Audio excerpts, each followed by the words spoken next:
Yes, hello everyone. Good afternoon.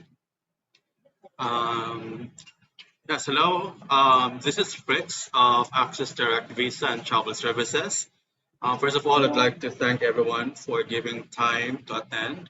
I know that you might have works and or other things to do, but again, thank you for attending. And we're very sure that we'll be very brief. And if you have questions, guys, I suggest that you write them down. If you're too shy to use the mic, you can always use the chat box, and so that we can address your questions. Now, this afternoon we actually have a very special guest. We'll be talking about study and work in Canada, and we've invited a very special guest from Toronto's School of Management. I'd like to introduce our speaker for today, Miss Lobi Milyama. Hi, Miss Lobi. Hi, Fritz. Good afternoon, everyone. So magandang hapon sa inyong lahat. So thank you for inviting me today. So I'm really glad and to start this journey with you and your and your team as well. So do you want me to start my presentation now, Fritz? So Yes, I know go ahead, everyone is Po. so busy. Yes, Po, go ahead. Okay. So Thank let you. me start my presentation. Okay. So magandang hapon sa inyong lahat. So let's start our journey in Canada. So bago yan, let me actually introduce my company. Alam nyo, yung Global University System, siya yung company ko. Yung Global University System, siya yung may-ari ng Toronto School of Management at maraming eskwelahan sa iba't ibang parte ng mundo. Katunayan, we have around 85,000 students na galing sa iba't ibang bansa, 150 plus na bansa na nag-aaral sa lahat na sa aming mga eskwelahan. We have 350 plus academic programs sa lahat ng school namin. We got 330 international offices. Ang isa dyan nasa Metro Manila, sa Quezon City. Kung familiar kayo sa Robinson Zeta Tower, nandun ang aming office. Okay? So, eto lahat ng eskwelahan ng Global University System. Pagdating sa United Kingdom, meron kaming tawag dito, madami kaming school doon. And one of our school is actually University of Law. Alam niyo ba yung University of Law is actually the oldest law school sa buong mundo at parte siya ng GUS, okay, family. Sa Germany, we have 4 institutions.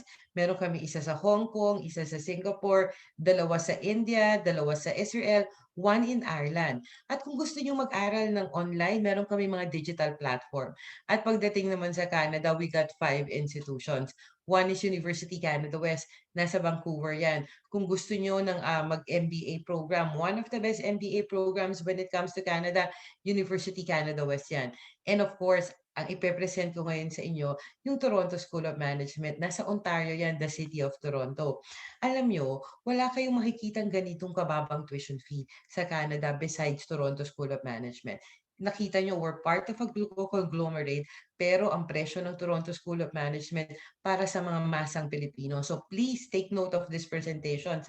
Meron ba kami isang eskwelahan, meron kaming language school o may language, ang tawag namin itong language gallery. At meron kaming isang school sa Vancouver na kaka-launch lang namin. Ito yung Canadian College of Technologies and Business.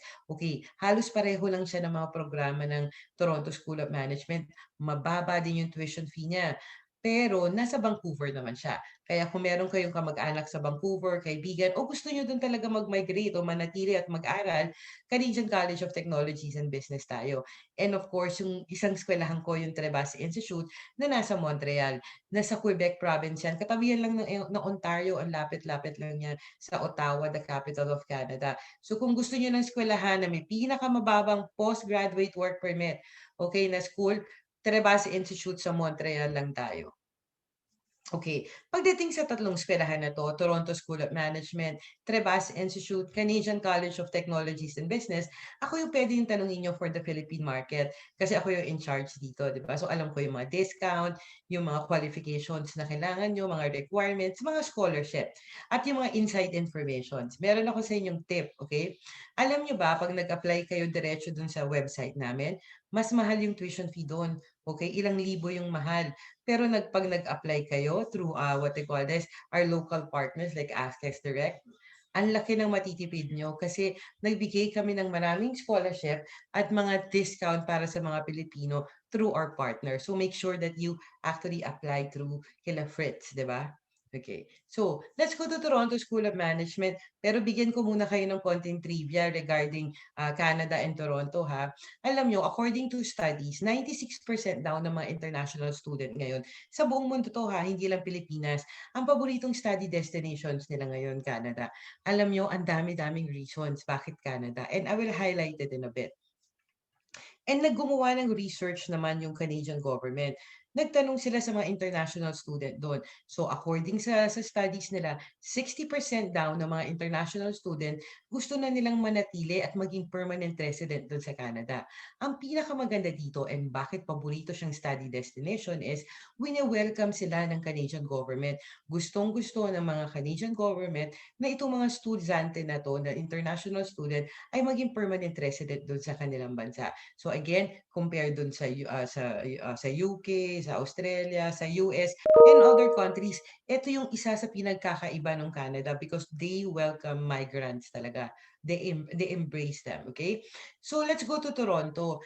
Yung Toronto, siya yung financial and business capital ng Canada. So pagdating sa bayan na pinakamaunlad, 'di ba, pinakamatatag ng ekonomiya, Toronto 'yon.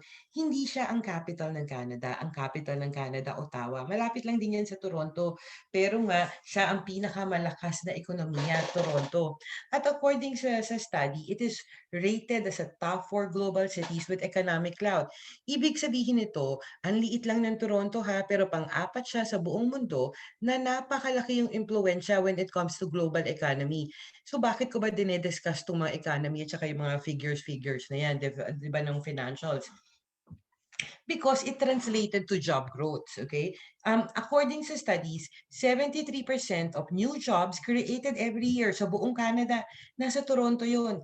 Ibig sabihin, yung 20%, 27% na mga bagong trabaho, pinaghahatian na yan ng ibang probinsya ng Canada, katulad ng Vancouver, Manitoba, kung ano-ano pa, 'di ba? So that's the important thing. As a student migrant, napaka-importante na makahanap ka ng trabaho doon kasi mataas ang kanilang ekonomiya. Compare dito sa atin, yung piso mo pag dinala mo doon, ang dali-dali siyang maubos. And one of the thing about Canada, they allow students to work while they're studying. Pwede ka mag-aral magtrabaho ng part-time habang may klase ka. Full-time pag ikaw naman ay one of the good thing na mahal na mga international student in Canada because their capability to work and support themselves habang nandoon sila. At tandaan nyo, ha, kung gusto nyo ng maraming trabaho, 73% of new jobs created every year nasa Toronto yon, okay? At eto pa, yung Toronto, lagi siya consistently decades as the world most livable city, safe na environment na ganito sa Toronto. Of the napaka-extremely multicultural ng Toronto. Wala silang pakialam dito sa itsura mo, sa height mo, sa lahat ng tao ay pantay-pantay. Alam niyo, marami tayong bansa na pinupuntahan na sa Filipino. Ang trato sa atin, second class o opportunities ang meron tayo sa mga lugar na yon. Pero pagdating sa Toronto, ang karapatan natin, karapatan ng lahat. So ang Pilipino, bigyan mo ng tawag dito ng equal opportunity. Masipag tayo, matyaga, maabilidad, 'di ba?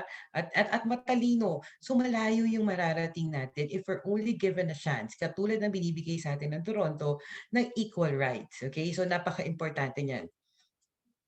So ano ba yung Toronto School of Management? Alam nyo, isa kaming award-winning school. We are a private career college na nasa Ontario, the city of Toronto. Ang mga programa namin are business, we got hospitality and tourism, data analytics, digital marketing, cybersecurity, and accounting. So ang tanong, bakit ito yung mga programa na ino-offer namin sa aming mga estudyante? Alam mo, it is our mandato o yung promise namin sa aming mga estudyante. Ang i-offer lang namin ng mga programa ay yung alam namin na pagka-graduate nila, ay madali sila makahanap ng trabaho. So makakatulong sa magiging successful nila sa buhay. Katulad ng business, yung negosyo, kahit sa parte ng mundo may negosyo, di ba? Hospitality and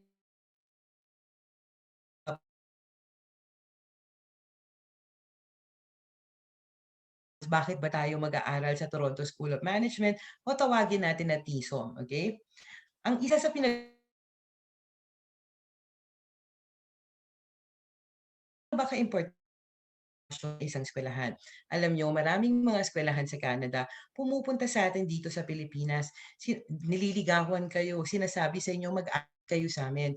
Pero do your research ha, napaka-importante na mag-research kayo. Karamihan sa mga eskwelahan na to, yung campus nila nasa probinsya. Okay, ang probinsya ng Canada, parang probinsya lang din ng Pilipinas yan. 6:00 ng hapon, 7:00 ng gabi, sarado na halos lahat. Ibig sabihin, patay ang ekonomiya sa mga lugar na yon, sa probinsya na yon, okay? Pag patay ang ekonomiya sa lugar na yon, very little job opportunities para sa'yo at para sa pamilya mo in the future. Hindi katulad ng downtown Toronto. Nasa city ka, parang Metro Manila yan. Parang kang nasa New York City or nasa London. 24 hours gumagana ang kanilang economy. So 24 hours there's a job opportunities para sa iyo. 'Di ba sabi ko nga kanina, 73% of new jobs created every year nasa Toronto 'yon. So wala ka nang hahanapin doon in terms of kung alam mo hindi ka uunlad sa Toronto kung tamad ka. So nasa atin na rin siya, 'di ba? But again, all those opportunities, equal rights nasa iyo, 'di ba? Maabilidad ka, masipag ka, so malayo ang mararating mo. At alam niyo, yung mga programa namin are powered by renowned industry learning partners. So ano ba to? Medyo technical, di ba? Mahilig kami sa research. Nagtanong kami sa mga malalaking kumpanya sa buong mundo. Ano ba yung mga skills na kailangan mo sa iyong mga empleyado? Tapos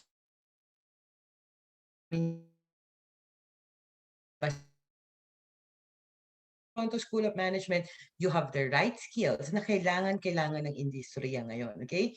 At meron kami tinatawag na co-op placement. Ano ba 'tong co-op placement na 'to? Yung co-op na 'yan para ka nag-o-OJT o nagpa-practical o nag-i-internship, okey? The difference about the co-op programs of Toronto School of Management, may mga eskuwelahan sa Canada na may co-op, pero karamihan sa kanila ikaw maghahanap kung saan ka mag-i-internship or mag-o-OJT na 'yan. Sa amin, since we have 100 plus of the biggest company na co-op partners namin, mamimili ka na lang kung saan ka magko-co-op, okey? So that's a huge, huge advantage sa inyo ha. Siyempre wala tayong kakilala do'n. Alam mo namang kumatok ka ng mga isang kumpanya, hindi katulad sa amin dito, we empower you already because we're giving you choices na. And of course, ang dami namang from 87 countries, so proud na proud kami diyan. And yung mga faculties namin are simply the best. Okay, ang ating campus, it's a 5-story building, 35,000 square feet yan. Imaginein mo yung campus namin, ilagay mo sa gitna ng business district ng Makati. Gano'n ang location ng Toronto School of Management. Nakapaligid sa inyo yung pinakamalalaking kumpanya, not just in Toronto, hindi lang sa Canada, sa buong mundo.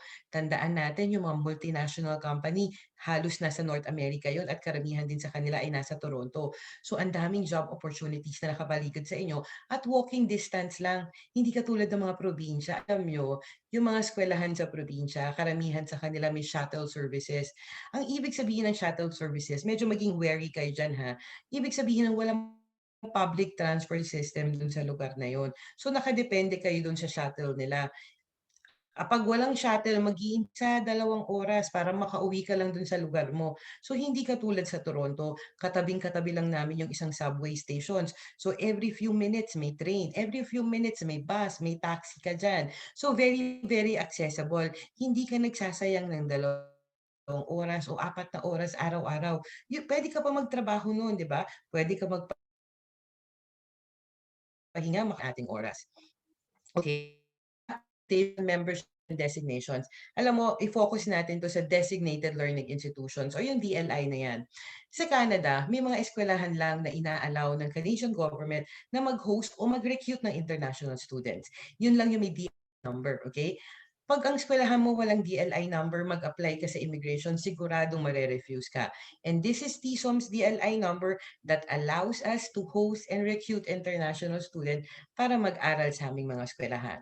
Okay, so great student diversity. Ang dami naming estudyante nga proud na proud kami dito galing sa iba't ibang bansa. Brazil, India, Vietnam, Italy, meron tayong Korea, Colombia, at marami kaming Pilipino. Daan-daan na yung Pilipino na nag-aaral sa Toronto School of Management. Katulad nung nakita nyo si Erica at saka si Jeff. ambassador namin, Pilipino yun. Pareho silang taga Las Piñas, okay?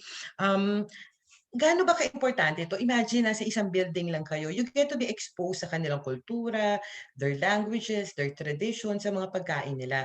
Pero alam nyo, one of the plus points dito is actually the network and the connections na makukuha nyo dahil sa diversity na to. Yung classmate mo sa Brazil, pag-graduate mo, pwedeng sabihin sa'yo, magtatayo ako na sa Brazil, baka gusto mong sumosyo. Your classmate from Turkey and could be able to tell you kung may mga job opportunities mga bansa nila. Dahil na yan. So, hindi ka na lang nakakahon sa Pilipinas, hindi ka lang pang Canada, nagiging global yung reach mo, 'di ba? So, lumalawak ang ating koneksyon at ang ating network. Okay. So, ano ba yung TESOL co-op programs again? Very simple. Applying classroom theory. So, kung ano yung natutunan mo sa classroom, ipapractice mo lang on the practical sense. Kaya nga practicum, OJT, or internship ang tawag natin. Gaano ba kaimportante itong TESOL co-op programs na 'to? Alam niyo sa Canada, yung gaining Canadian experience napakaimportante niyan.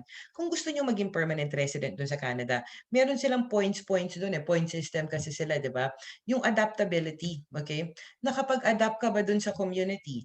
Nakahanap ka ba ng trabaho? Nakapag-stay ka ba dun sa trabaho na yun? Nagtagal ka ba? So these are actually what we call gaining Canadian experience at pwede mo siyang i-highlight pagdating sa yung PR pathway o sa yung tawag dito, pagiging permanent resident doon in the future. At eto pa exposure to different career path.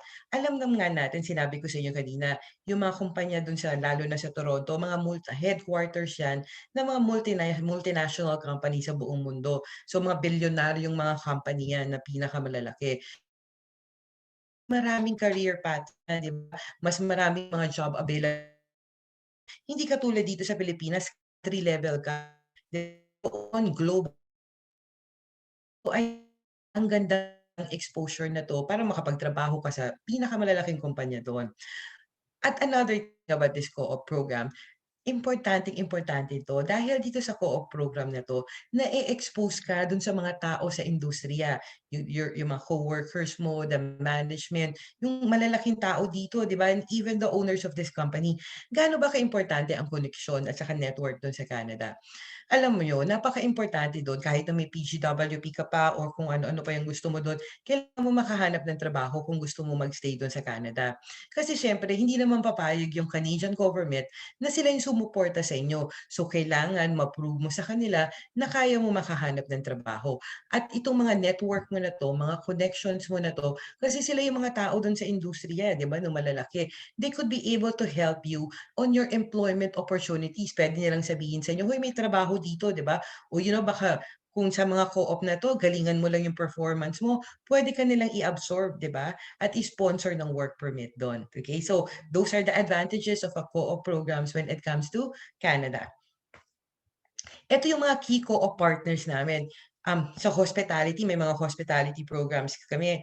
Hilton, Marriott Hotel, Fairmont Hotel. Ito yung mga malalaking hotel. Pagdating dun actually buong mundo those are mga 5-star hotel. Diyan kayo mag-OJT or magpa-practicum. Sa mga business program natin, meron tayong LA Tours and Tower, which is actually one of the biggest tawag dito company, not just in Canada, pati sa North America at sa buong mundo. So diyan kayo na-expose. Another wonderful thing about the TESOL Co-op program is nag-lecture kayo sa campus namin sa Toronto, 'di ba? Pero pagdating ng OJT nyo o yung co-op na yan, kahit sa parte na ng Canada, pwede ka sa, sa Manitoba nga, sa Montreal, sa Vancouver na yan, sa Calgary. Basta ka-partner namin yung mga kumpanya na yon. So again, you get to explore the whole Canada. At meron kaming tinatawag na Career Services Support Department. Itong department na to, tumutulong to sa yung job application process. Katulad dun sa mga OJT nyo, kailangan nyo kasi itong mag-submit ng resumes, di ba? You have to go through interview. Sa mga part-time jobs mo, para you could be able to support yourself, siyempre may drama din ng tawag dito, magsasubmit ka ng resumes dyan at may interview yan. Bago ka graduate, siyempre magpapamudmud ka na ng mga resumes and you have to go through those interviews. Itong department na to, tinutulungan ka sa yung job application process. Pagpe-prepare ng mga resumes nyo, meron akong tips sa inyo ha. Sa Canada, ang ayaw nila, tawag dito, ayaw nila dun may picture-picture yung mga resumes natin. Kasi nga ang drama dun equality, di ba? Wala silang pakialam sa itsura mo, sa height mo, 'di ba, sa kulay mo. Ang importante sa kanila doon yung mga skills na pwede mong i-contribute doon sa kanilang companies. Kaya nga equality sila doon. Okay? It's not how you look, it's how you perform. Okay? At ang maganda pa dito, gumagawa kami ng mga career fairs. Nagna-networking event tayo para makilala nyo yung mga tao within the industry. Kung sino ba yung mga importante doon, yung mga ini-invite namin para maka-network nyo siya. Okay? Parang dating mo close na tayo, BFF na. Okay, so ito yung aming mga programs.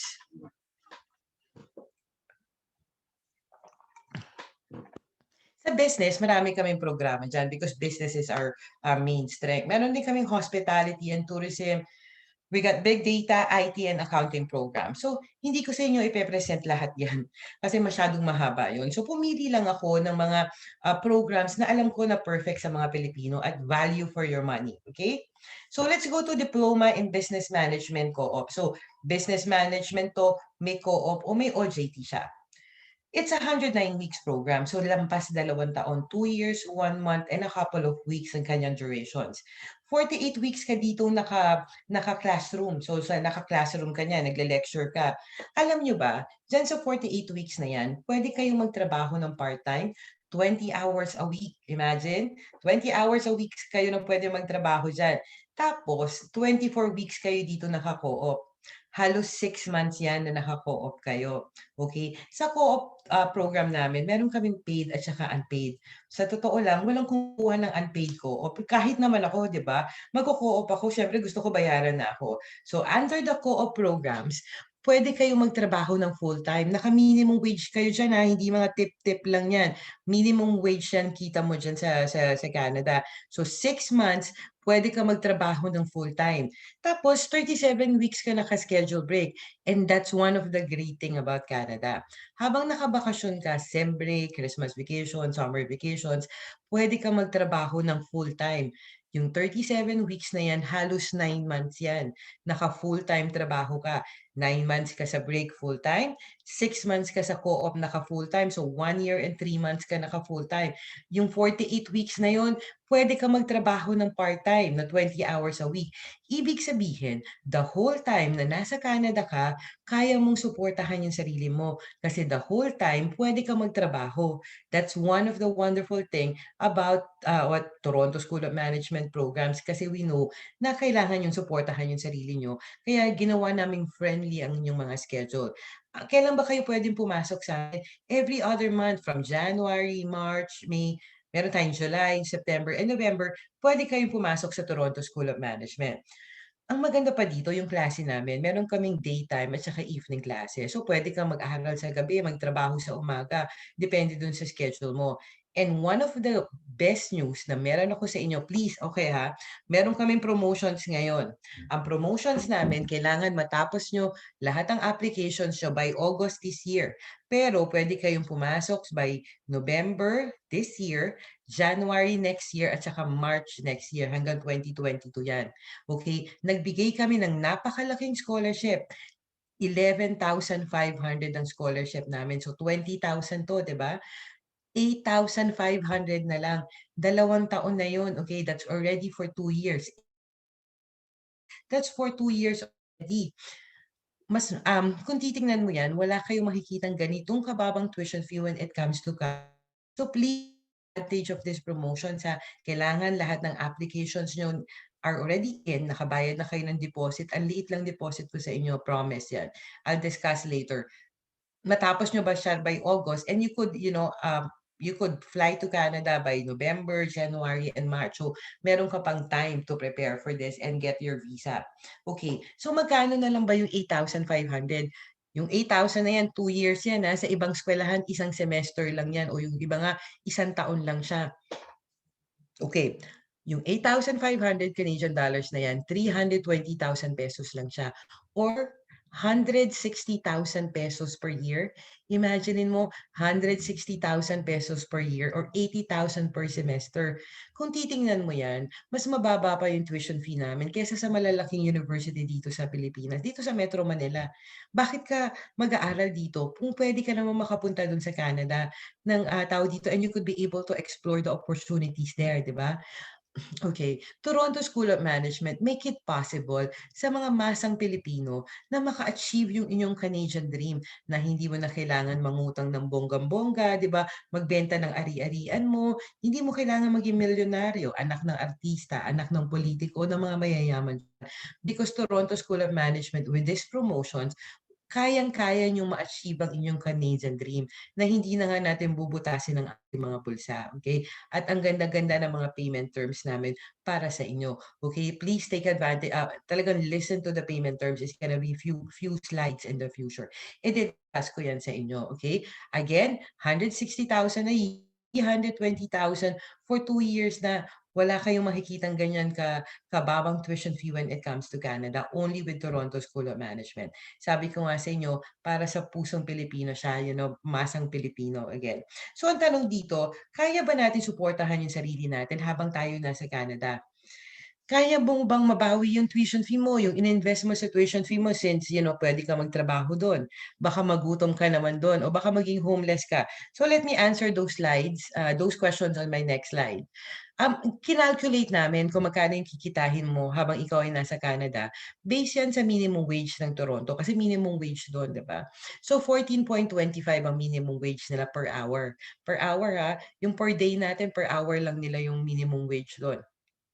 So, since pwede kayo magtrabaho habang kayo naka-part-time job, ang kita nyo doon is 13,680. Pag ikaw naman naka-co-op, naka-full-time ka dyan, 13,680 din. Pag ikaw naman ay naka-break, ang kita mo is nasa 21,090. Ang ibig sabihin nito, ang total niyan is 48,450. Sa 2 taon kang nag-aaral at nagtatrabaho at the same time in Canada.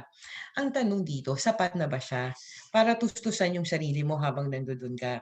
Sabi ng Canadian government, kailangan mo daw ng 10,000 Canadian dollars a year para mabuhay ka ng maayos doon. 2 taon ka, di ba, na magsistay doon sa Canada. So you need 20,000 Canadian dollars. Yung 20,000 Canadian dollars mo na yan, i-minus mo sa 48,450. May natitira ka pang magkano? 28,450. I-minus mo pa yung tuition fee mo na 8,500. May $20,000 ka pa na return of investment. Imagine, meron ka pang sukli sa ininvest mo. 'Di ba? Nabawi mo na yung tuition fee mo, nasustentahan mo pa yung sarili mo at nabuhay mo yung sarili mo doon sa Canada. Meron ka pang tira. Okay? Meron ka pang return of investment. Alam nyo, it is only possible kasi mababa ang tuition fee namin. Pero kung kayo ay mag-enroll sa mga eskwelahan na 15,000 to 20,000 a year, kahit na 12,000 na yan, hindi nyo kakayanin sustentuhan yung sarili mo habang nasa Canada kayo. Unless super duper yaman ka ha. Okay? Because kakainin ng sweldo mo, kakainin ng tuition fee mo yung sweldo mo doon. Okay? Kung matataas na mga tuition fee yung kukuhanin nyo. But with Toronto School of Management nga, di ba?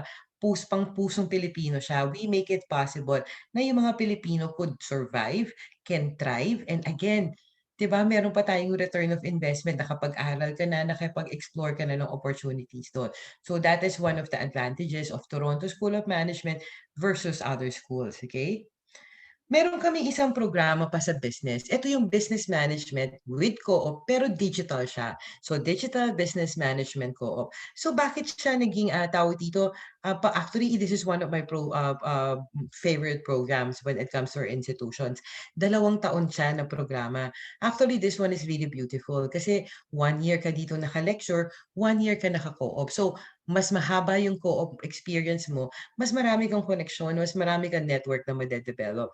Magkano na lang yung tuition fee natin? 8,940 for 2 years, okay? 2 taon na yan, ha? 8,940. That's already for 2 years. Lumalabas yan, 340,000, okay? 2 taon, or 170,000 a year. Imagine mo, mas mababa pa kami kaysa sa mga tuition fee dito sa malalaking university dito sa mga sa Pilipinas. So please ha, kung meron kayong kaibigan, kamag-anak, that you think is perfect as well with this program at gusto nyo makasama doon, spread the words na may eskwelahan na katulad ng Toronto School of Management na hindi mo na kailangan ng milyon, okay? Hindi mo kailangan na tao dito magbenta pa ng mga ari-arian mo para ma-achieve ang iyong Canadian dreams, okay? Because sa amin, we're one of the most affordable and again, we are an award-winning school ha. Parte kami ng one of the biggest conglomerates sa buong mundo. Okay? So, magkano ba yung kikitain natin habang tayo nandoon, habang tayo nag-aaral at nagtatrabaho at the same time? So, 45,000. I-minus again natin yung tuition fee natin at saka yung cost of living natin ng 2 taon. May natitira ka pang 16,000 Canadian dollars. So, ganun kaganda ang program ng Toronto School of Management. Pero be aware ha, pag nag-apply kayo sa mga ibang eskwelahan na matataas yung tuition fee, you cannot sustain yourself yung habang nasa Canada ka. Mangyayari lang yun pag mababa ang iyong tuition fee with Toronto School of Management. So let's go to the hospitality and tourism programs. Okay. Meron tayong advanced diploma in hospitality and tourism management. So again, ito yung paboritong-paborito ng mga Pilipino sa akin. Okay? So it's 109 weeks program, okay? 2 taon, 1 buwan and a couple of weeks siya. 48 weeks ka rin. Again, naka-lecture. So, dyan 20 hours a week ka pwede magtrabaho. 24 weeks ka naka-co-op. So, you could be able to work full-time under the co-op program. At 37 weeks ka naka-schedule break, halos 9 months ka that you could be able to work full-time dito. So, throughout your whole stay through this program, pwede ka magtrabaho and you could be able to support yourself while you're in Canada. Magkano yung tuition fee niya? Pareho siya ni Business Management Co-op. 8,500 Canadian dollars siya. 160,000 a year or 320,000 Canadian dollars. 2 taon na yun. Naku, isang semester lang sa ibang eskwelahan yan. Sa amin, 2 years na. So ang tanong, can we be able to support ourselves at ma-recoup yung investment natin? Yes, we can. Okay? So 48,450. We minus our 20,000 cost of living. I-minus na rin natin yung ating tuition fee. May 20,000 Canadian dollars tayo na return of investment na pwede yung panggala-gala doon, pang shopping. Or you could actually send back some money in the Philippines, di ba? Kung meron tayong mga pamilya dito. Ganun naman yung Pilipino eh. Talagang inuuna pa yung syempre yung pamilya bago yung sarili. So again, it is only possible because Toronto School of Management have some very, very affordable tuition fee for the Filipinos. So let's go to the big data program. Ito yung Diploma in Data Analytics Co-op. It's a 1-year program. Medyo mataas yung tuition fee niya pag compare dun sa ibang programa ko. Pero kami may pinakamababang tuition fee na to ha. Yung data analytics na to, isa to sa mga sought after na program sa buong mundo kasi nga pagka-graduate mo pa lang sa Canada ha, ang salary mo dito is 35 to 45,000 a year. Ibig sabihin yung 10,000 Canadian dollars na kinita mo, na binayad mo sa tuition fee mo, 1 taon ka pa lang nagtatrabaho, nabawi mo na siya. Hindi katulad dito sa atin, di ba yung pinag-aral tayo ng nanay natin, kahit na 10 taon, hindi mo pa siya mabayaran, di ba, sa taas ng tuition fee sa atin. Pero sa kanila, because ang taas ng entry-level salary nito, because this is one of the most highest paying jobs in Canada, okay? And what's so beautiful about this program, mga 3 to 5 years experience ka na, ang sweldo dito is nasa 60 to 90,000. Yung 60 to 90,000 a year sa Canada is sweldo ng mga bachelor degree holder yon. Yung mga nagtapos na ng 4 years or 5 years program. Dito, 1 taon ka lang nag-aral, nabawi mo na agad yung investment mo at nakuha mo na at ang highest paying job. So may ganito, naiiwanan na ang Pilipinas sa buong mundo. Sa atin, 4 na taon, 5 taon ka nag-aaral. Pagka-graduate mo, wala ka pang trabaho. But there are programs like data analytics, which is one of the sought after nga, di ba, sa ating industriya. Kakaunti lang kasi yung mga data analytics ngayon at kailangan siya. Okay? So again, make a research about data analytics. Let's go to the information technology program. So, cybersecurity specialist co-op, alam nyo ba, 11,000 Canadian dollars. So, we're one of the lowest tuition fee in the market pagdating dito. 1-year program din siya. alam mo, kahit mataas kasi yung mga tuition fee pag nasa IT kasi mahal yung mga software at saka yung mga professors dyan are actually yung pinakamagagaling sa industriya talaga. So, yun yung magtuturo sa inyo regarding this. So, 11,000. Pero ang entry-level salary niyan sa Canada is nasa 40 to 50,000 a year. So, isang taon ka pa lang nagtatrabaho, nabawi mo na yung tuition fee nyo. Tanungin niyo kung magkano ang mga, may mga 4 to 6 years experience na ng mga cybersecurity. Ang sweldo ng mga tao dito nasa 70 to 130,000 a year. Imagine, cybersecurity specialist, ang sweldo niyan is nasa 70 to 130,000 a year. Sweldo ng mga MBA graduate yon, ng mga may PhD, minsan mga doktor at mga lawyer pa, at mga accountant, di ba? Yun na yung mga sweldo nila. Pero ito, isang taon ka lang nag-aral. Yun, 7 years, 8 years sila nag-aaral bago pa sila makakuha ng ganong kalaking sweldo. Pero ito, 1 year ka lang nag-aral, okay? You just need few more years experience in order to get that high paying jobs already, okay? So again, you don't have to waste 4 to 5 years. Hindi mo na kailangan mag-aral pa ng 4 to 5 years just to get a high paying job.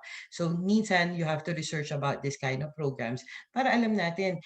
Kasi sa atin dito, kailangan mo ng bachelor para kumita ka ng malaki. Yung mundo ngayon nag-e-evolve na, nag-iiba na siya. So, that's one thing about beautiful about this kind of programs because it enables you, 'di ba? Alam ko mababa na yung tuition fee namin, pero ginawa pa namin kaabot-abot ang Toronto School of Management para sa mga Pilipino. Nagbigay kami ng several payment options. And one of our payment options is yung number one, of course, we encourage you na magbayad kayo ng full o buo. Bakit ba buo? Kasi nga yung immigration ng Canada, usually ang tanong niyan, ang laging tanong is, kaya mo bang mabayaran yung tuition fee mo? Kaya mo bang mag-aral doon sa Canada? Kaya nga you have to show proof, di ba, na may pera ka. Kung nabayaran mo na yung tuition fee mo, hindi na nila magiging concern yan. Siyempre, di ba, iba na yung tatanungin nila sa'yo. But in terms of affordability of your study, na-prove mo na yun sa kanila. Pero kung yung 320,000 na yan, hindi naman kaya, wag nating pilitin, okay? Meron kaming several payment options. Yung option 2 is 50-50. 50% ka tawag dito, babayaran mo before you lodge your visa. Bakit before you lodge your visa? Kasi nga, kailangan mong i-prove sa kanila na kaya mong bayaran yung tuition fee na doon kahit na 1 year tuition fee pa. Tapos yung 50%, babayaran mo yan next year na. Okay? After not next year, after 6 months, after you started your classes in Canada. Yung option 3, ito yung paborito ng mga Pilipino. 50% deposit, tapos yung 50% na natitira, hinati pa natin sa 3 installment yan. So I made an example. Okay, Diploma in Business Management Co-op. Okay? Ang tuition fee nito is 8,500. Pareho siya ni Advanced Diploma in Hospitality and Tourism, ha? 323,000 siya. So, 8,500 sila. Ang 50% down payment niya lang is 4,250 Canadian dollars or around 500 Canadian dollars. Plus 500 Canadian dollars books and material fees. Yan yung miscellaneous fees namin, okay? 19,000 yan, 2 taon na yon. Hindi katulad sa ibang eskwelahan, per semester lang nila yan. Ganun kami ka-affordable talaga. So, 161,000 ang 4,250 conversion sa Philippine peso. Plus 19,000 pesos, yan na yung PA, yan na yung ating miscellaneous fee. So, 180,500 siya. Okay, yung option 2 natin is 50%, magbabayad ka ng 180,500 plus 6 months, 161,000. After 6 months, doon ka na lang magbabayad ng 161,000. Ito yung option 3. Sabi ko sa inyo, ito yung paboritong-paborito ng mga Pilipino. So, kailangan mo lang magbayad ng 180,500. Tapos, yung 50% na natitira, hinati-hati pa natin siya on the 3rd, on the 6th, on the 9th month, na magabayad kayo. Magkano na lang ba yung iipunin nyo buwan-buwan for 9 months? Less than 18,000 pesos. O ilagay na natin sa 18,000 pesos o less than 500 Canadian dollars. Kahit nga dito sa Pilipinas, kayang-kaya na natin yan. Imagine. So within 9 months na nasa Canada ka, nabayaran mo na lahat yung tuition fee mo at hindi siya masakit sa bulsa kasi very, very affordable siya. Okay? Alam nyo ba, yung renta doon sa Canada nasa 500 to 600. Para ka lang nagrenta ng bahay, ganun lang kababa ang tuition fee mo. Okay? So another thing, okay, within 9 months nabayaran mo na siya. So after 9 months, lahat ng kita mo sa'yo na yon. Ipon mo na siya. So, ganyan kaganda, ganyan ka-friendly ang aming payment options, okay? So, ang conversion rate ko dito is 1 Canadian dollars to 38 pesos. Meron ako sa inyong good news. Di ba, ang promotions namin, kailangan hanggang August lang siya, makapagbayad ka na. Okay? Makapag-deposit ka na sa amin. Kailangan ko lang ng 500 Canadian dollars sa'yo. Mga 19,000 pesos lang yan para sa reservation deposit, okay? Yung reservation na yan para at least, kasi limited slot lang ang aming promo. So para makasama ka dun sa promo, mag-deposit ka lang ng mga 19,000 to 20,000 pesos lang yan, depende sa conversion rate ha. Okay? So yan lang yung ibibigay mo initially para makasama ka dun sa aming promotions. O kung gusto mo magtuloy-tuloy ka na papunta sa study permit, at least pay 1,500 Canadian dollars. Bibigyan ka na namin ng letter of acceptance o yung LOA na tinatawag natin. Imagine, ang dami kong mga visa approval na ito lang yung mga tawag dito, inano nila, deposit nila. Pero, ang suggestion ko sa inyo, please pay at least 25 to 50% of your tuition fee ha, para at least yung Canadian government, bago kayo mag-lodge ng inyong visa, para at least yung mga immigrations ay masatisfying naman dun sa tanong nila, can you be able to afford your studies? Okay, sino ba yung pwedeng-pwede sa amin na mag-enroll? Basta 18 years old ka at high school graduate ka, old curriculum, new curriculum, pwedeng-pwede ka sa amin. Again, 18 years old, mature student are very welcome. Nakita nyo kanina si Jeffrey at saka si Erica. Erica is 31 years old. Si Jeffrey, 40 years old siya. Pumasok siya sa amin nasa 38, okay? So again, nakakapasa pa sila sa Toronto School of Management. Sabi ko nga sa inyo, tell your friends, yung mga tawag dito, kamag-anak natin, mga pamangkin o mga kaibigan, na may eskwelahan that could provide them. Ang dami ko mga estudyante, yung mga bagong high school graduate lang, doon na sila actually mag-aaral kesa dito pa sa Pilipinas. Halos pareho lang ang tuition fee, mas mura pa nga kami, 'di ba? And again, mas maraming opportunities para sa mga bata na to doon. So, ano ba yung documents na kailangan ko sa inyo? Yung TSOM application form, ikuhanin nyo kila Fritz yan sa Access. Kailangan ko ng passport nyo. Okay, expired yung passport ko, 'di ba? Bigyan nyo sa akin yung expired passport, pero kailangan yung i-renew yung passport nyo kasi hindi namin mare-release yung LOA nyo hanggang wala kayong passport. Eh what if hindi ka pa talaga nag-a-apply ng passport, 'di ba? Give me a government ID in the meantime, okay? But again, yung passport nyo na valid, importante yan sa amin, okay? TORN diploma, kung ikaw ay college graduate, kung high school graduate ka, undergraduate ka ng college, high school diploma ang kailangan ko. At kailangan ko ng proof of English. Ano ba yung proof of English na kailangan natin? Nako, hindi ko kailangan ng IELTS. Okay, we don't need IELTS. Pero kung meron kayong IELTS, go for it. Okay? Hindi kita pipigilan dyan. Ang kailangan ko lang sa inyo ay MOI, Medium of Instruction. So ano ba yan? Kinder, elementary, high school, hanggang mag-PhD tayo, ang ginagamit na pagtuturo sa atin sa Pilipinas is already English, di ba? Mga libro natin is English. So kumuha ka lang ng certifications na ang ginamit na pagtuturo sa iyo is English, okay? So ang good news about this, sa mga eskwelahan nyo to ha, kung ikaw ay high school graduate or undergraduate ka ng college, kumuha ka sa high school. Kung ikaw naman ay college graduate, kumuha ka sa yung colleges and universities mo. So yun yung ang dali-dali lang makuha, okay? Another good news, yung IELTS would cost you around 10 to 12,000 pesos. Ito, 50 pesos to 300 pesos na yung pinakamahal na encounter ko, okay? 50 pesos to 300 pesos lang para sa certificate na yan, hindi ka na nag-exam. And another thing, may mga eskwelahan na super bait, hindi sila nagpapabayad ng MOI. So, start your applications now. Okay, ito yung aming application form, okay, that you could get from kila Fritz. Okay, so meron tayong Wonderlic test. Okay, meron kaming assessment test. Huwag kayong mag-alala. I have 500 plus applications. Wala pang Pilipino na bumabagsak sa akin. May practice test naman to, okay? So do not worry about this one. So ito yung this is gonna be my last slide. So please take note of this process, okay? So kailangan nyo i-submit yung application form nyo kasama ng lahat ng documents nyo, okay? Pag na-submit nyo yan, i-assess namin yan within 24 to 48 hours. Pag nakapasa kayo sa assessment, papadalahan namin kayo ng Wonderlic test, yung enrollment kontrata nyo, at saka yung offer of admissions. Nandiyan dyan yung mga invoice kung magkano yung babayaran nyo. Okay, nakapasa ka dun sa Wonderlic test, pirmahan mo yung kontrata mo, magbayad ka lang ng deposit. It's either from 500 Canadian dollars para lang sa reservations, or you could go as high as 50% or 100% of your tawag dito, tuition fee. Depende sa budget natin. Okay? Tapos bibigyan na namin kayo ng letter of acceptance. Yung letter of acceptance na yan ang ibibigay natin sa immigrations ng Canada as a proof na kayo ay tinatanggap namin na international student ng Toronto School of Management. Nakapakasa kayo, di ba, sa study permit nyo. Bumalik kayo sa amin, pakita mo yung study permit nyo. After nun, kung meron pa kayo mga utang sa tuition fee natin, at least nabuo nyo yung mga installment plans, bayaran nyo na. Tapos, you could start enrolling in our school and you could fly to Canada. So that pretty much ends my presentations for today. If you have any questions, sabi ni Fritz kanina, you could actually open your mic. You could put it on the chat box as well. So thank you so much for listening to me. Huwag kayong maghiya na magtanong ng questions, ha? Okay, you spend like almost an hour here. Okay. Yes, hi. Okay, thank you so much, Miss Lobi. Yes, if you have questions, you can just turn on your mic. You can just turn on your mic, or if you're too shy to, I know, you can just Hello, sir. chat. Good afternoon. Yes, pa. Sir, tanong ko lang po, sir.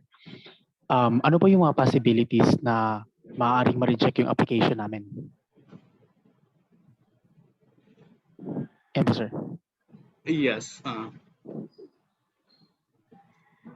Oh, so this is regarding the application, right? Okay. Yeah. The possible reason, there are actually a lot of reasons, but let me just give you siguro a few top reasons. Number one is probably because yung program mo is not really that related to you. So that's why we have to parang check talaga. If possible, you can give us your resume so that me and Ms. Lobe can be able to take a look on what study program that we can offer to you. But at least we can properly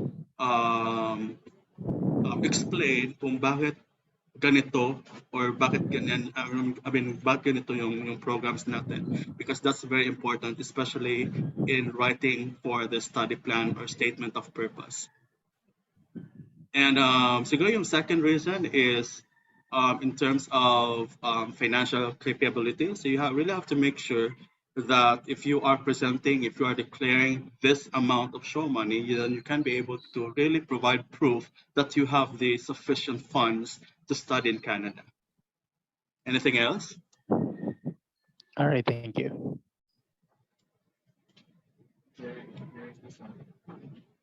Yes, we have a question here from Sir Jerry Quizon. Sir, how to apply for scholarship? What is the process for that and qualifications? Ms. Lobi? Okay, so Jerry, all you have to do is actually get in touch with Access Visa. Basta mag-apply ka through our local partner, the Access Visa, Access Direct, okay? Pwedeng-pwede ka na ma-qualify sa ating scholarship, okay? So yun lang, very simple. Present all your documents, high school graduate ka, 18 years old at least, apply through our partner, Access Direct. So, pwedeng-pwede ka na sa scholarship na yan. So that's valid.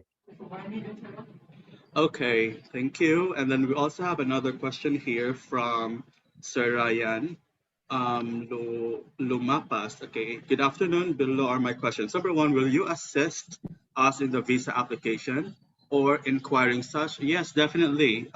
If you notice, like we posted in our ads, it's an all-in package, 250,000. So that already includes the 1 year tuition fee from Toronto School of Management, the visa fee, our processing fee, everything, the medical. So that already includes like from taking care of your LOA. And then once you got your LOA, then that's the time that we process and gather your documents and submit your application for visa processing. So yes, that already includes visa application. How much is the show money? Show money, that's actually, it depends. But it depends if it's a 1 year program or a 2 years program. In terms of show money, just to give you an idea, ito yung formula na. Total tuition fee plus settlement funds. So if you're a single applicant, then your settlement fund requirement more is 10,000 CAD. So you just have to add both. Then that's your total show money. And if you need more assistance about that, just give me a direct message. We also can assist, show money concerns. So yeah, we have some details. So maybe we can just email you that information after the discussion. Is that Okay. did I answer your question, Sir Ryan Lumapas? Okay. Okay, so here's another question from Miss Patty. Hi, how about the schooling gap? What do you mean, like the age po? Okay. Siguro baka meron siyang school gap. Patty, maybe what you could do is actually clarify this thing. What's the meaning of your school gap para we could answer it properly.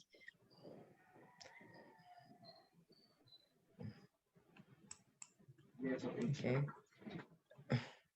Fritz, meron ditong questions, 'di ba? Mm. Nawala daw siya kanina, DLI po ba para ma-qualified for PGWP? May ganito, we have a DLI that allows us to recruit and host international students, okay? But wala kaming postgraduate work permit. Meron kaming pathway for a postgraduate work permit because we got partner universities. Kunwari, 2 taon ka nag-aral sa amin, 'di ba? Within those 2 years, hindi ka nakahanap ng mga ng work sponsor. So pwede ka naman mag-pathway ng PGWP. We have partner institutions for that. So another thing, maraming mga Pilipino ang nagpupunta doon sa Canada na walang postgraduate work permit. PGW, yan na yan, o PGWP na yan. Libo-libo yan. Pero, but then again, they could be able to, nakapag-stay sila doon, nakahanap sila ng work visa. So minsan, abilidad lang din talaga siya kung kano ka pupunta doon. Ang mga eskwelahan kasi na may postgraduate work permit, mahal talaga siya, 300 times more expensive than Toronto School of Management. Alam nyo, hindi nyo kailangan maglabas ng malaking pera in order to go to Canada or to study there at i-explore yung opportunity nyo doon, di ba? Maglabas muna kayo ng maliit na pera para for the Toronto School of Management. Kung gusto nyo namang manatili doon, you could go a pathway for PGWP o baka maswertehan mo makahanap ka ng work sponsor agad. Ang dami namin mga estudyante na gano'n na nakahanap ng work sponsor at hindi na nila kailanganan na mag-PGWP pa. Okay? Okay. All right. Thank you. And then we also have another question from Miss Alice. Regarding the 250,000 package, what about if you have a spouse and 2 kids? Will that apply for another fee for them? The 250,000 package po is based on a single applicant. So if you're planning to like bring along your spouse and kids, you just have to add 15,000 po. Did I Si answer the Patty may... question? Okay. Yes. Yes po. Si Patty may question siya, 1998 na daw siya graduate. Naku, Patty, kasing age kita. Thunders na tayo pareho, okay? So 40 years, hindi ka lang 40 years old eh. Papustahan tayo. 1998 ka graduate. Okay, kasing age kita. Anyway, Jeffrey kanina, doon nakita niyo yung sa aking video, is already 40 years old. So, nasa Toronto siya at nag-aaral siya sa amin ngayon. So, age is not really it's a huge factor. Ganito sa Pilipinas ha. Habang tumatanda ka, bumababa yung visa approval rate natin. Di ba? Siyempre, ko-question din ng immigration siya, bakit sa tanda mo na yung mag-aaral ka. But then again, you got access direct like Fritz that could be able to help you justify, diba? Bakit ka mag-aaral pa at your certain age na ganyan? So, maraming pumapasa dun sa visa. Okay.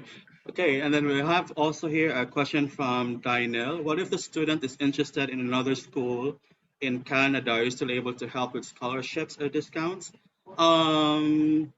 Yes, I would just have to be, yeah, Miss Lobby, do you want to answer that? Ako na lang sasagot. Alam ko uncomfortable kung sasagot ko dito. Nako, ganito, alam mo sila Fritz, they have loads of partner school, okay? So all you have to do is get in touch with them. Pero ang tanong ko sa iyo, bakit ka pupunta sa ibang school? Ang ganda-ganda ng eskwelahan ko, mura-mura pa, di ba? Yung mga ganun na drama. So but then again, if you wanted other school at interesado pa with other program, you could actually get in touch with Fritz. At ako, marami pa akong eskwelahan doon sa Canada. So what you could do is get in touch with Access Direct and they could figure out, so get your assessment with them kung saan kabagay. Fritz, okay na ba yung sagot ko? Yes, very. Thank you. All right, so we also have a question here from Miss Hannah Jane. Miss Hannah, first of all, we would like to apologize. Actually, Miss Hannah, Miss Lobi is a Chinese national, so Mm-hmm. Unfortunately, we are in Tagalog kanina, so she wasn't able to Yeah. understand. But Miss Hannah, I promise I'll call you and explain to you everything. But I'll answer your question now. Hi, family members can be carried together. Yes, that's possible. Especially kids. My daughter is 8 years old. If it's possible, it's needed to pay for tuition fee or free. If I'm not mistaken, Miss Loby, kid, as long There are as tawag dito, just to be clear ha, mm, there are certain institutions that actually allowed, you know, for your what they call this, your family and your kids, for you to bring them over. At kung you know you could be able to bring them over, okay, they could enjoy free tuition fee, so they could study free as long as they're minor kids. But you know, you kids above 18 years old, they have they have to have a study permit already there. So it's gonna be a different matter. But minor kids, yes, they can study for free. Okay. okay. So that's it, Miss Hannah. But still, I'll call you later. Mm-mm. Okay, we have here another question from Miss Alice. The 15K, is that for the spouse and two kids already? Yes, that's for your dependents. 15K lahat. So yun lang. That's the additional 15K. Ang bait-bait mo, Fritz. Ang baba-baba ng Baba lang, processing fee no? mo. Yes! Yeah, My yeah. gosh. If magsa-sign up sila bukas, joke. O, diba? So should my spouse be able to get an open work permit while I'm on study visa? Yes, we can apply for a work permit for your spouse, and they can work full time, obviously. So here's a question, another question from Celeste. I'm a 33 years old. Is there any age limit? No, there's no age limit. Yeah. You're very I am much an welcome because association. I am an associate degree graduate. What's the name of the certificate of English? What's that, Miss Lobby? it's MOI, it's Certificate of English as a Medium of Instructions. All you have to do is go to your registrar. Okay, sa mga eskwelahan nyo, nagbibigay sila niyan. So, wala pa akong na-encounter na school na hindi nagbibigay ng MOI. Yes, Okay. and then Miss Lizelle Chowa, pathways to apply for PR. I think Miss Lobby already answered that earlier. Pero let me clear ha, Okay, there's so much pathways, eto Lisel, there's so much pathways to PR, hindi lang PGWP. Alam mo, kung mag-PGWP ka, kailangan mo rin magtrabaho, di ba? Para to prove to them that you could be able to support yourself. And there's so many pathways. Like for example, kulari IT ka dito, accounting ka, may yung bawat isang probinsya ng Canada, may mga kanya-kanyang pathway programs yan, mga, di ba, Fritz? So mm, again, kung IT ka, meron silang tawag dito, tech pilot program. Meron kang experience na sa IT, you know, habang nag-aaral ka, pwede ka mag-apply doon, you get a work sponsor, so pwede ka nang dumiretso ng PR, hindi ka muna kailangan mag-PGWP pa. Okay? So there's so much. So that's the thing is, akong suggestions ko, pagdating nyo sa Canada, get, you know, an immigration lawyer there, tawag dito if you wanted to stay already, para they could advise you, kasi kada isang probinsya, may kanya-kanyang pathways yan in order to stay in Canada. Okay? So, wag lang PGWP, medyo tanggalin natin sa isip muna yung PGWP na yan. Kasi eto ha, ang una muna yung gawin nyo talaga is pumasa muna kayo sa student visa nyo o sa study permit nyo. Kasi mahirap pumasa ng study permit. Yung for you to stay in Canada, so much way, ang daming Pilipino doon na nagpupunta lang hindi bumabalik dito, no? Because they find ways to stay in Canada legally. Okay, so right now, I think our main focus is the study permit first. Get it approved. yes. So Okay. another question from Miss Hera Lauron. Can you please repeat the steps in getting the English certificate from our school? My apology, there Kasi was an interruption. Mm-mm. all you have to do, Hera, is go to your school, to your registrar, and ask them for an MOI, the Certificate of English as a Medium of Instructions. Okay? Certificate of English as a Medium of Instruction or MOI. Nagbibigay lahat ng eskwelahan na yan, ng mga ganyan. Kasi ang kinabit na instruction sa atin is English talaga. Mga libro natin is English. It's not a problem. Okay, Miss Annalyn Eckley, what are the schools in Canada? I'll get in touch to you, ma'am, and let you know what other schools that I can offer to you, aside from TSOM. Okay. So thank you for the answers. Do we need our TOR to be evaluated by West? No need po, Miss Alice. Oo. Actually, it's a Uh, waste of time. All I need is yes. a high school diploma, tawag dito, and you know, if you have a high school diploma, kung meron kang Form 137, 138, good, you know, college diploma and a TOR, that's it. I don't need the West. All right. So I think that ends all of our questions. I don't want to hold Miss Lobby that long because actually she's also having another webinar after this. So If you have more questions, guys, I understand that you Maybe I have could my leave you email guys here, address. right? Pa. I could leave. Maybe I could leave you here so you could answer their questions. Yes, yes, pwede din pa. Opo. Oo, 'di ba? Para, I'm gonna make you the host now. So Yeah. I just so what I'm gonna do is just like say goodbye to you. So hopefully guys, I could see you all in Canada. Yung Mm-mm. request ko lang sa inyo, spread the words that there are tuition fees na ganun kababa para makapunta dun sa Canada. And also spread the word that there is Access Direct na ang baba-baba at napaka-friendly ng kanilang processing fee. Actually, pamigay na yan eh, yung kanilang processing fee. So please get them in touch with Access Direct. Tell them to to get their assessment in, inquire about Toronto School of Management and may other school. Meron akong eskwelahan na may PGWP, mababa yung tuition fee niya. Trebas Institute. Doon na lang kayo kung gusto niya na may PGWP, okay? So, maybe next time, what do you call this, Fritz, I could be able to present Trebas Institute on our next Yes, webinar. yes, pa. Okay. Thank you Okay, so okay. much, Miss Thank you. Roby. Thank you so much. See you Okay, all in bye-bye. Canada. Okay, thank you. Okay, bye. All right. So there, meron pa bang mga questions, mga ma'am, mga sir?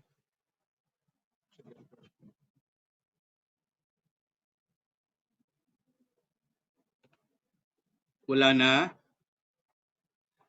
Okay, so I think that's it. Like what I said earlier, if you have further questions, I think you have my email or keep in touch with the agents from Access Direct that invited you over the webinar.